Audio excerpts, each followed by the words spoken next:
Hello and welcome back to my YouTube channel. I'm Aishwaryatube and today I'm back with yet another video for you guys. Now, living without internet is next to impossible.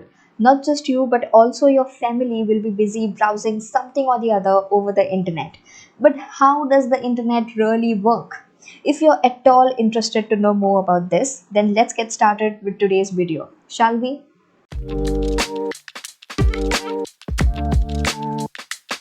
Now, first things first, this is going to be the first video of our free HTML course. Now, the HTML course is completely going to be free. I'm not charging anything and it will be uploaded on my YouTube channel. Once we are done with our HTML series, we'll be moving ahead with CSS, then we'll be completing JavaScript. And once we have a fair understanding of JavaScript, we will move ahead with a library of JavaScript, which is React.js, and we will do React.js in detail. Everything and anything that comes under React will be covered on this YouTube channel, whether it's related to React testing, whether it's related to Redux toolkit, or how to use React query, how to use React forms, maybe using MUI or Chakra UI or Ant design, anything that you like. And also we will be learning about performance optimization, how you can optimize the performance of your React sites.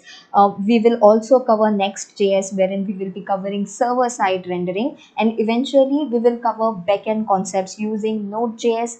And we are not going to stick to MongoDB as our database alone. Of course, we will make many projects wherein MongoDB will be our main database, but I will also teach you how we can integrate SQL database with Node.js as well, because right now many people are into MERN, wherein M stands for Mongo, but you should also know how you can integrate other databases, other relational databases like SQL with Node as well.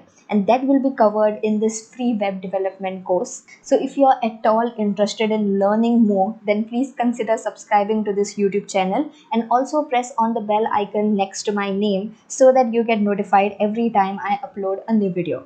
With that being said, let's get started with today's video, wherein we are going to learn how exactly the internet works.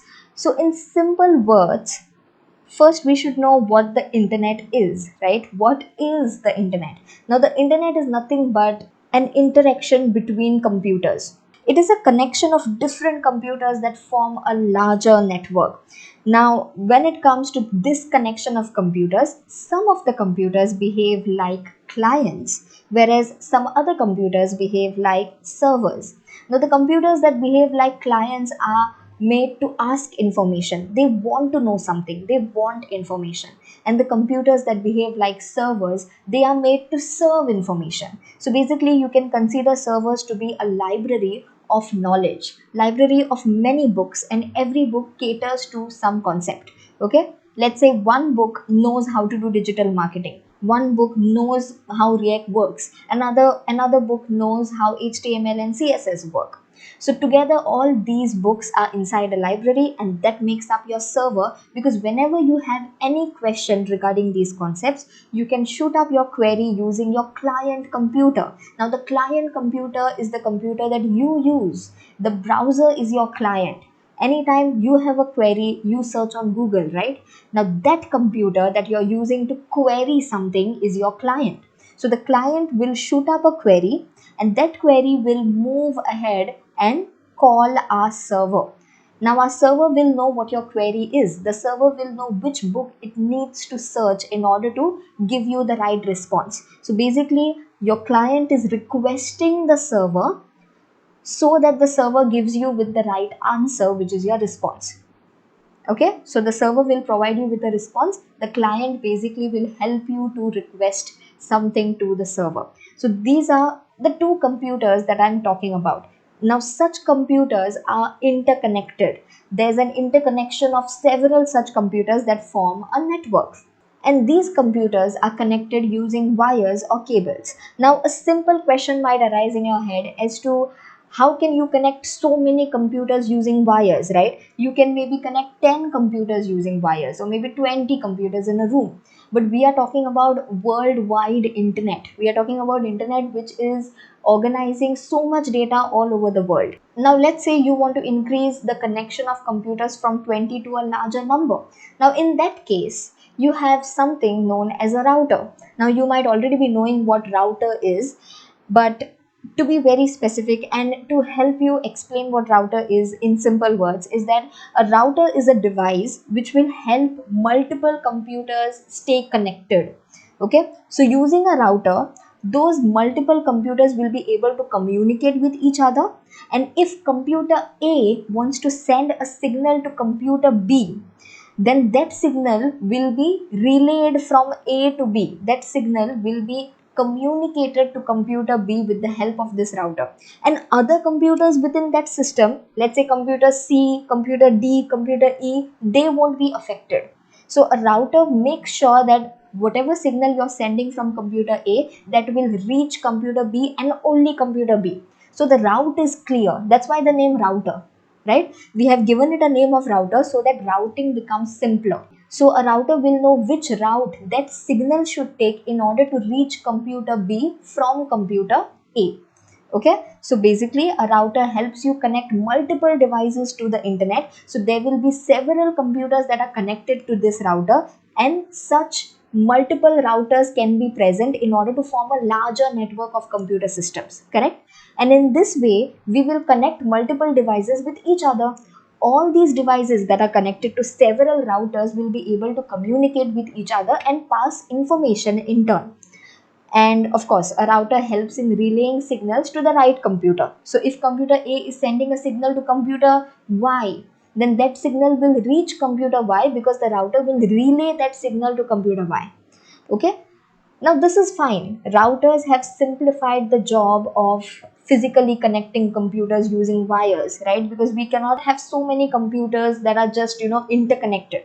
So routers have made it simpler, but still we are in a local area, right? We are just in a local network, let's say. So maybe there are 50 to 100 computers, but all of those computers are connected to routers that are in the local, in our local network. We are not moving ahead to a global network.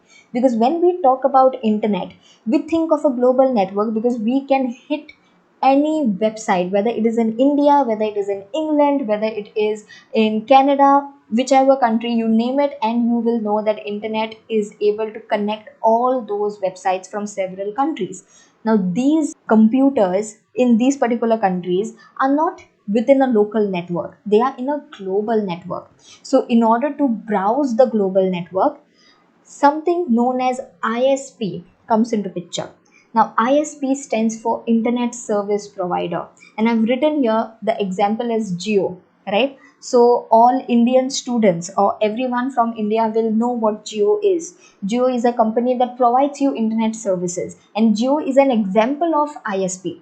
Now two more examples that are on top of my head are BSNL and Airtel, because even these companies provide you with internet services, and because of these companies you're able to search for something. Now imagine if you don't have a Geo internet connection, you won't be able to search anything, you won't be able to browse on your social media. If you want something over the internet, if you want to know how to make if you want to know the recipe to make aloo tikki, you won't be able to get that recipe. If you want to know the recipe to make to bake a cake, you won't be able to get that recipe because there's no internet on your system, whether it's a computer system or a mobile system, right? So you have something known as ISP that comes into picture, because this ISP connects to something known as DNS. Now DNS stands for Domain Name System, and we will learn about DNS further. But for now, I wanted to set an example for you, because with the help of this example, I actually want you to understand how internet works and how it plays a role between you asking a query on your browser search bar and you getting a response on your computer system. Okay, so let's consider that you want to access Google's homepage. So all you will do is type www.google.com on your search bar and then hit the search button. Now where internet plays a role here is between you hitting the search button and you getting Google's homepage on your browser. So once you get Google's homepage on your browser, internet is done serving you. Okay, so internet has done the job of serving you with the right files so that you can view Google's homepage on your system. Now we will understand whom exactly does this ISP connect to, because once you say www.google.com, this domain name goes to ISP, which is your internet service provider. This is the provider whom you pay your money. So you give money to this provider every month or every year so that you get internet services, and this ISP in turn will connect to DNS. Now, we all know that DNS stands for domain name system, but what exactly is the job of DNS? So you can consider DNS to be a phone book, right? So in a phone book, we have a person's phone number, and then corresponding to this phone number, we have the person's name or the person's company name or company location, something like that, right? Now, similar to a phone book, DNS also has a record. So it has an address, and corresponding to that address, it has domain names. Therefore, it is known as a domain name system. So this is nothing but a record having different IP addresses. I will soon tell you what IP address is, and corresponding to those IP addresses, you will find different domain names. So let's say I want to access yahoo.com, then there will be an IP address for yahoo.com, and corresponding to that IP address, I will get yahoo.com here. Okay, now in my example, I want to access google.com. Correct, I want to access google.com, so I want the IP address of google.com. So DNS will help me to look out for the IP address for google.com, and it will return the IP address to me. Now IP stands for internet protocol, okay, and an IP address is nothing but that particular address, that particular code which can help you to uniquely identify a computer system. So every computer system has a unique IP address. If you want to know what your IP address is, then there's a command that you can run on your command prompt, which is ipconfig. So on running this command, which is ipconfig, you will exactly know what your IP address is, and that particular address will be used to locate your device uniquely from anywhere. Okay.